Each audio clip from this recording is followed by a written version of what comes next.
ലാൽകുമാർ, ഞാനിങ്ങനെ കേട്ടിരിക്കുകയായിരുന്നു അത്ഭുതത്തോടെ സേനാപതി വേണു പറയുന്നത്. അദ്ദേഹം വളരെ ലാഘവത്തോടെയാണ് പറയുന്നത്. പോവുകയാണെങ്കിൽ അങ്ങ് പോകട്ടെ, കമൽനാഥ് ആ രീതിയിലാണെങ്കിൽ അങ്ങ് പൊയ്ക്കോട്ടെ, ഞങ്ങൾക്ക് ആവശ്യമില്ല അങ്ങനെയുള്ള നേതാക്കളെ എന്ന് പറയുകയാണ്. നമ്മളിത് എത്രയോ തവണയായി കേൾക്കുന്നു.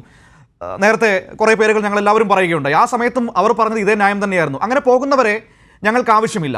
പക്ഷേ എന്തുകൊണ്ട് പോകുന്നു എന്നതിനെക്കുറിച്ചൊരു ചിന്തയോ ആലോചനയോ ഉണ്ടാകുന്നില്ല. ഈ കാൽക്കീഴിലെ മണ്ണൊലിച്ച് ചെന്ന് ചേരുന്നത് BJP-യിലേക്കാണ് എന്ന തിരിച്ചറിവിലേക്ക് കോൺഗ്രസ് നേതൃത്വം എന്നെത്തുമെന്നത് വളരെ പ്രധാനപ്പെട്ട വിഷയം. മറ്റൊന്ന്, ഇവിടെ NK പ്രേമചന്ദ്രനുമായി ബന്ധപ്പെട്ടൊരു കാര്യമുണ്ടല്ലോ. ഇപ്പോൾ ഇന്ന് രാവിലെ മുതൽ പ്രതിപക്ഷ നേതാവും K മുരളീധരനും അടക്കമുള്ളവരൊക്കെ വലിയ തോതിൽ ന്യായീകരിക്കുന്നുണ്ട്. ഒരു തെറ്റുമില്ല, അങ്ങനെ സംഖ്യയാക്കാൻ ശ്രമിക്കേണ്ട നിങ്ങൾ പ്രേമചന്ദ്രനെ എന്നാണ് അവർ പറഞ്ഞു വെക്കുന്നത്. ആ രീതിയിൽ നിങ്ങൾ പ്രേമചന്ദ്രനെ സംഖ്യയാക്കാൻ ശ്രമിക്കുന്നുണ്ടോ? മോദിയുടെ ആ ഉച്ചയൂണിന് പുറകിലെ രാഷ്ട്രീയം എന്തുകൊണ്ട് പ്രേമചന്ദ്രന് തിരിച്ചറിയാൻ കഴിഞ്ഞില്ല? അതോ തിരിച്ചറിഞ്ഞിട്ടും മനഃപൂർവ്വം ഊണിന് പോയതാണോ? ഇവിടെ ഒന്ന് രണ്ട് വിഷയങ്ങളാണ് വന്നിരിക്കുന്നത്.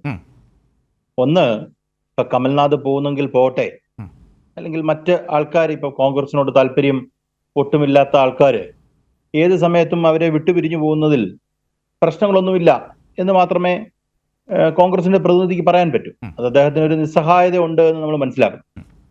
എന്റെ പ്രശ്നം അതല്ല. എന്റെ പ്രശ്നം സേനാപതി വേണു എടുത്തൊരു കണ്ടൻഷൻ. അദ്ദേഹം പറഞ്ഞ എന്താ? അദ്ദേഹം പറഞ്ഞത് ഇതുവരെ കമൽനാഥ് ഇതുമായി ബന്ധപ്പെട്ട് ഒന്നും പറഞ്ഞിട്ടില്ലല്ലോ. അപ്പം ഇപ്പോഴും അദ്ദേഹം കോൺഗ്രസ്സുകാരനാണെന്നും BJP-യിലേക്ക് പോകുന്ന വാർത്തയിൽ അദ്ദേഹം പ്രതികരിച്ചിട്ടില്ല എന്നും പറയുന്നു. നോക്കൂ, ഒരാൾ, ഇപ്പം ഞാൻ ഉദാഹരണത്തിന് സേനാപതി വേണു എന്ന് പറയുന്ന ഒരാളെ എടുക്കുക. അദ്ദേഹത്തെ കുറിച്ചൊരു വാർത്ത വരുന്നു. അദ്ദേഹത്തെ കുറിച്ച് വരുന്ന വാർത്ത, കോൺഗ്രസിന്റെ സംസ്ഥാനത്തെ വക്താവായ സേനാപതി വേണു BJP-യിൽ ചേരുന്നു എന്നൊരു വാർത്ത വന്നാൽ അദ്ദേഹം അങ്ങനൊരു സംഭവം ഇല്ല എന്ന് പ്രതികരിക്കുകയല്ലേ ചെയ്യുക? അതിന് മിണ്ടാതിരിക്കുകയാണോ സാധാരണ ഇത് ചെയ്യുക?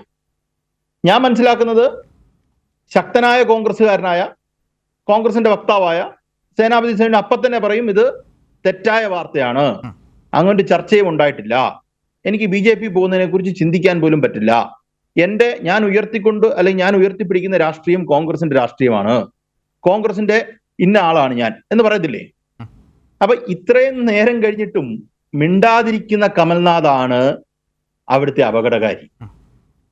അതൊരു അപകടം അതിനകത്ത് ഒളിഞ്ഞിരിപ്പുണ്ട് എന്ന് നമ്മൾ മനസ്സിലാക്കണം. അത് ഞാൻ സേനാപതി വേണു കറക്റ്റ് ചെയ്യും, അദ്ദേഹത്തിന് കറക്റ്റ് ചെയ്യാനൊന്നും അത്ര പെട്ടെന്ന് പറയാൻ പറ്റില്ല. കാര്യം അദ്ദേഹം കറക്റ്റ് ചെയ്തിട്ട് കാര്യമില്ല. അത് കറക്റ്റ് ചെയ്യേണ്ടത് കമൽനാഥാണ്. ഞാൻ സേനാപതി വേണു എന്നുള്ള ഉദാഹരണം എടുത്ത് പറഞ്ഞതാണ്. പക്ഷെ നമ്മൾ മനസ്സിലാക്കേണ്ടത് അപ്പം ആ പോയിന്റ് അവിടെ ഞാൻ അവസാനിപ്പിച്ചു. പക്ഷെ അത് കഴിഞ്ഞ് വരുന്നൊരു പ്രശ്നം, പോകുന്നെങ്കിൽ പോട്ടെ എന്ന് പറയുന്നൊരു കാര്യം വരുന്നു. നോക്കൂ, മധ്യപ്രദേശിലെ രാഷ്ട്രീയത്തിൽ കോൺഗ്രസിന് അത്യാവശ്യം ഓർഗനൈസേഷനുള്ള, സംഘടനയുള്ള ഒരു സ്ഥലമാണ് മധ്യപ്രദേശ്. അങ്ങനെ മോശം അവസ്ഥയിലല്ലായിരുന്നു കോൺഗ്രസ്. ഇപ്പോഴും അവർക്ക് നല്ല പെർസെൻറ്റേജ് ഓഫ് വോട്ട്സ് കിട്ടുന്നുണ്ട്. ആ പെർസെൻറ്റേജ് ഓഫ് വോട്ട്സ് റിസൾട്ടിലേക്ക് വരുന്നില്ലെങ്കിൽ പോലും ആ പെർസെൻറ്റേജ് ഓഫ് വോട്ട്സിനെ നമ്മൾ റെസ്പെക്ട് ചെയ്യേണ്ടതായിട്ടുണ്ടെന്നാണ് ഞാൻ കരുതുന്നത്. സീറ്റ് ജയിക്കുന്നതാണ് ജനാധിപത്യത്തിൽ ഏറ്റവും ഇമ്പോർട്ടൻ്റ് എങ്കിലും ഒരു 30-38% വോട്ട് കിട്ടുന്ന ഒരു പാർട്ടിയെ നമ്മളത് കൊച്ചാക്കി നമുക്ക് പറയാൻ പറ്റത്തില്ല. അങ്ങനെയുള്ളൊരു പാർട്ടി യഥാർത്ഥത്തിൽ അവർ അധികാരത്തിലേക്ക് വരാതിരിക്കുന്നതിന് കാരണം ഈ പ്രാവശ്യം പ്രത്യേകിച്ച് എന്തായിരുന്നു? അവിടെ ജ്യോതിരാദിത്യ സിന്ധ്യയെ നേതൃനിരയിലേക്ക് കൊണ്ടുവരുന്നതുമായി ബന്ധപ്പെട്ട ഡിസ്പ്യൂട്ട് അല്ലേ? ഇതല്ലായിരുന്നോ? ചുരുക്കത്തിൽ പറഞ്ഞാൽ കമൽനാഥിന് മുഖ്യമന്ത്രിയാകാൻ ഒരു കാരണവശാലും ചെറുപ്പക്കാരനായ ജ്യോതിരാദിത്യ സിന്ധ്യയെ ഉയർത്തിക്കൊണ്ട് വരരുത് എന്ന കമൽനാഥിന്റെ വാശിക്ക് യഥാർത്ഥത്തിൽ കോൺഗ്രസ് AICC വഴങ്ങുകയായിരുന്നു. അതല്ലേ സംഭവിച്ചത്? അപ്പം കോൺഗ്രസിന്റെ കൂട്ടത്തിൽ നിന്ന ജ്യോതിരാദിത്യ സിന്ധ്യ കളം മാറ്റി ചവിട്ടി BJP-യിലേക്ക് പോകുന്നു. അവിടെ അങ്ങനെ പോയതിന്റെ ഭാഗമായി ഈ ചമ്പൽ മേഖലയിലൊക്കെയുള്ള വലിയ സ്വാധീനം യഥാർത്ഥത്തിൽ BJP-ക്ക് കൂടുകയാണ് ചെയ്തത്. എന്ന് വെച്ചാൽ കോൺഗ്രസിന് വീക്കാവുകയാണ് ചെയ്തത്. കോൺഗ്രസിനെ പോലൊരു ശക്തമായ കോൺഗ്രസിന്റെ ഒരു സിറ്റഡൽ എന്ന് പറയുന്ന സ്ഥലമാണ് ഈ ചമ്പൽ ഏരിയയൊക്കെ. അവിടെയൊക്കെ വീക്കായി എന്നുള്ളതാണ്. അപ്പൊ അത് മൊത്തത്തിൽ ബാധിച്ചു. ഇപ്പൊ നോക്കൂ, അടുത്തത് കമൽനാഥും പോന്നു. എങ്ങനെയാണ് ഈ പാർട്ടി അവർ പൊളിക്കുന്നത് നോക്കൂ. എനിക്ക് മുഖ്യമന്ത്രിയാകാൻ ഞാൻ മറ്റേയാളെ അനുവദിക്കത്തില്ല എന്ന കാരണത്താൽ അപ്പുറത്ത് നിന്ന ശക്തനായ കോൺഗ്രസിന്റെ ഒരു ചെറുപ്പക്കാരൻ BJP-യുമായിട്ട് ജോയിൻ ചെയ്യുന്നു. ഈ പറഞ്ഞ ഇലക്ഷന് മുഖ്യമന്ത്രിയാകാൻ പറ്റാതിരിക്കുകയും അല്ലെങ്കിൽ അവിടുത്തെ നേതാവാകാതിരിക്കാൻ നേതാവാകാൻ പറ്റാതെ വന്നു കഴിഞ്ഞപ്പം ഇദ്ദേഹവും BJP പോകുന്നു. അൾട്ടിമേറ്റ്ലി എന്താ സംഭവിക്കുന്നത്? എല്ലാവരും BJP പോകുന്നു. ഇപ്പൊ കമൽനാഥ് പോയിട്ടില്ല, പക്ഷെ അതിനുള്ള ഒരു ഒരുക്കമാണ് നടക്കുന്നതെന്നാണ് ഞാൻ മനസ്സിലാക്കുന്നത്. എന്റെ വിശ്വാസം ശരിയാണെങ്കിൽ കോൺഗ്രസ് അധ്യക്ഷനായി പോലും വരാൻ സാധ്യത ഉണ്ടായിരുന്ന അശോക് ഗെഹ്ലോട്ടിനും ഇത് തന്നെ സംഭവിക്കും. ഞാനൊരു ഉദാഹരണമായിട്ട് പറയുകയാണ്. സച്ചിൻ പൈലറ്റ് ഇവരെ വെറുപ്പിച്ചിട്ട് പോകും, അതുപോലെ തന്നെ അശോക് ഗെഹ്ലോട്ടും അപ്പുറത്ത് പോയാൽ അത്ഭുതമില്ല. കാര്യം അത് കോൺഗ്രസ് മനസ്സിലാക്കേണ്ട ഒരു കാര്യം. സ്ട്രോങ് ഡിസിഷൻ എടുക്കേണ്ട സമയത്ത് എടുക്കണം. നമ്മൾ ഇവരെ എല്ലാം മെരുക്കി നിർത്താൻ, ടൈം ചെയ്ത് നിർത്താനായിട്ടുള്ള ഒരു ശ്രമമാണ് കോൺഗ്രസ് പാർട്ടി നടത്തിക്കൊണ്ടിരുന്നത്. അത് ഇവര് നോക്കൂ, വ്യക്തിയല്ല, അതിനെക്കാട്ടിലും വലുതാണ് പാർട്ടി മൂല്യങ്ങൾ. ആ പാർട്ടി മൂല്യങ്ങൾക്ക് പാർട്ടിയെ ഇവര് ഒരു കച്ചവട ചരക്കാക്കുന്ന രീതിയിൽ ഈ നേതാക്കന്മാര് വെച്ച് വിലപേശുകയാണ് ചെയ്തത്. ആ വിലപേശലിന് നിന്ന് കൊടുക്കാൻ പാടില്ലായിരുന്നു കോൺഗ്രസ്. ഈ വിലപേശലിന് കമൽനാഥിന്റെയോ അശോക് ഗെഹ്ലോട്ടിന്റെയോ ഈ പറയുന്ന വിലപേശലിന് നിന്ന് കൊടുക്കരുതായിരുന്നു എന്ന് പറയുന്ന കോൺഗ്രസ്സുകാർ എത്ര പേരുണ്ടെന്നറിയോ? കേരളത്തിൽ എത്ര കോൺഗ്രസ്സുകാരുണ്ടെന്നറിയോ? അതാണ് ശരി. ഒരാളുടെയും വിലപേശലിന് നമ്മൾ നിന്ന് കൊടുക്കാൻ പാടില്ല. അപ്പൊ അങ്ങനെ വന്ന് അവസാനം ഈ വിലപേശിയവനും കൂട്ടത്തിൽ നിന്ന ആൾ അപ്പുറത്ത് പോവുകയും പിന്നെ അവസാനം ഈ വിലപേശിയവനും എല്ലാം കൂടെ അപ്പുറത്ത് പോകുന്ന ഒരു സാഹചര്യം ഉണ്ട് എന്നുള്ളത് അതിഗൗരവമായ ഒരു വിഷയമാണ്. അടുത്തത് അത് ഞാൻ അതുകൊണ്ട് അവിടെ അവസാനിപ്പിച്ച് മറുപടി പറയുകയാണെങ്കിൽ രണ്ടാമത്തെ ചോദ്യം കൂടി ഒന്ന് അവസാനിപ്പിച്ച് നമുക്ക് അതിലേക്ക് പോവാം.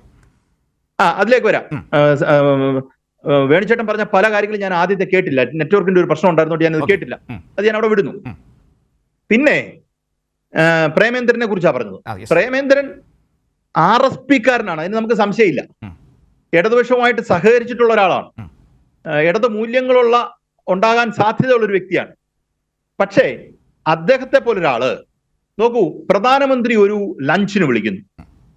അത് ലഞ്ചിന് വിളിക്കുന്നതൊന്നും തെറ്റല്ല, പക്ഷേ ലഞ്ചിന് പോകുന്നതും തെറ്റല്ല. ഇവരെ മാത്രമായി വിളിക്കുമ്പം, മറ്റുള്ള ആൾക്കാരെ എക്സ്ക്ലൂഡ് ചെയ്ത് ഇവരെ വിളിക്കുമ്പം അതിനകത്ത് അടങ്ങിയിരിക്കുന്ന അല്ലെങ്കിൽ സൈലന്റ് അല്ലെങ്കിൽ ലേറ്റന്റ് ആയിട്ടിരിക്കുന്ന അതിൻ്റെ അകത്ത് ഒരു പൊളിറ്റിക്കൽ മോട്ടീവിനെ അദ്ദേഹത്തെ പോലൊരാൾ കാണണമായിരുന്നു. ആ വിമർശനം നമ്മൾ ഉന്നയിക്കണമല്ലോ, അല്ലേ? ആ വിമർശനം ഉന്നയിക്കുമ്പോൾ നിങ്ങൾ അദ്ദേഹത്തെ സംഘിയാക്കാൻ ശ്രമിക്കുകയാണ് എന്ന മറുപടിയാണ് മറുപക്ഷത്ത് നിന്ന് അവർ നിങ്ങളുടെ മുൻപിലേക്ക് വയ്ക്കുന്നത്. അത് അവർക്ക് അങ്ങനെ പലതും പറയാം. നമ്മൾ പറയുന്നത് ഇത്രേ ഉള്ളൂ. പ്രധാനമന്ത്രി ഇപ്പൊ എന്തുകൊണ്ടാണ് രാഹുൽ ഗാന്ധിയെ ഈ പരിപാടിക്ക് വിളിക്കാഞ്ഞത്? അല്ലെങ്കിൽ മറ്റൊരാളെ എന്താ വിളിക്കാഞ്ഞേ? കേരളത്തിൽ നിന്ന് തന്നെ പല ശശി തരൂറിനെ എന്തായി ഡിന്നർ വിളിക്കാഞ്ഞേ? ശശി തരൂറിന് ഹിന്ദി അറിയാൻ വയ്യാഞ്ഞിട്ടാ? അതല്ല. അപ്പം അദ്ദേഹത്തെ ചൂസ് ചെയ്യുമ്പോൾ പ്രേമേന്ദ്രനെ ചൂസ് ചെയ്തത് പ്രേമേന്ദ്രൻ നാളെ BJP ചേരും എന്നുള്ള ഒരു വാദമൊന്നും ഞാൻ വെക്കുന്നില്ല. അങ്ങനെ വെക്കുന്നത് ശരിയല്ല. അങ്ങനെ നമ്മൾ ആരും പറഞ്ഞിട്ടില്ല ശ്രീ ലാൽ. അത് വളരെ പ്രധാനപ്പെട്ട വിഷയമാണ് ആ പറഞ്ഞത്. അത് നമ്മൾ അങ്ങനെ മുന്നോട്ട് വച്ചിട്ടുമില്ല. ഇവിടെ ആ വിരുന്നും അതിന്റെ സാഹചര്യവുമാണ് നമ്മുടെ മുൻപിലുള്ള പ്രധാനപ്പെട്ട വിഷയം. ഒറ്റ നിമിഷം ഞാൻ ലാലിലേക്ക് വരാം. ഒറ്റ മിനിറ്റ്, ഒറ്റ സെക്കൻഡ് ഞാൻ കംപ്ലീറ്റ് ചെയ്യാം. ഞാൻ ആ പറഞ്ഞ കാര്യം ഒരു വ്യക്തിയെ കുറിച്ച് പറയുന്നതായതുകൊണ്ട് അത് പൂർണ്ണമായി തന്നെ അഭിപ്രായം പോകേണ്ടതായിട്ടുണ്ട്. രാഷ്ട്രീയ അഭിപ്രായം മാത്രമല്ലോ. അപ്പൊ ഞാൻ പറഞ്ഞു വരുന്നത്, പ്രേമേന്ദ്രനെ പോലെ ഇത്രയും പാർലമെന്റിൽ നന്നായിട്ട് പെർഫോം ചെയ്യുന്ന ഒരാളാണ് പ്രേമേന്ദ്രനെ പോലെ ഒരാൾ കൃത്യമായി അതിന്റെ രാഷ്ട്രീയം തിരിച്ചറിയണമായിരുന്നു. അദ്ദേഹം എന്തുകൊണ്ട് മറ്റാൾക്കാരെ വിളിച്ചില്ല എന്ന് പ്രധാനമന്ത്രിക്ക് ഒരു കത്ത് എഴുതിയിരുന്നെങ്കിൽ അദ്ദേഹത്തിന്റെ എത്രയോ വലിയ സ്റ്റേച്ചറിലേക്ക് ഈ വിഷയം മാറിയേനെ. അതിന് അദ്ദേഹത്തിന് കൂടുതൽ രാഷ്ട്രീയം പറയാനാണ് എന്റെ ഉണ്ടാകുമായിരുന്നു. അപ്പൊ അദ്ദേഹം അതിന് പോയി എന്നുള്ളതിനെക്കാട്ടിലും ഉപരി ആ പോയതിന്റെ കാരണത്തെക്കുറിച്ചുള്ള ചോദ്യം വരുന്നില്ല, അതിനെക്കുറിച്ചുള്ള എക്സ്പ്ലനേഷൻസ് വരുന്നില്ല. അങ്ങനെ അതിനകത്തൊരു ആംബിഗ്വിറ്റി നിപ്പുണ്ട്. പ്രേമേന്ദ്രനെ പോലെ ഒരാൾ അതിനകത്ത് ആ ട്രാപ്പിൽ, അതൊരു ട്രാപ്പാണെന്നാണ് ഞാൻ മനസ്സിലാക്കുന്നത്, ആ ട്രാപ്പിൽ ചെന്ന് വീഴാൻ പാടില്ലായിരുന്നു എന്ന് ഞാൻ വ്യക്തിപരമായി വിശ്വസിക്കുന്നു.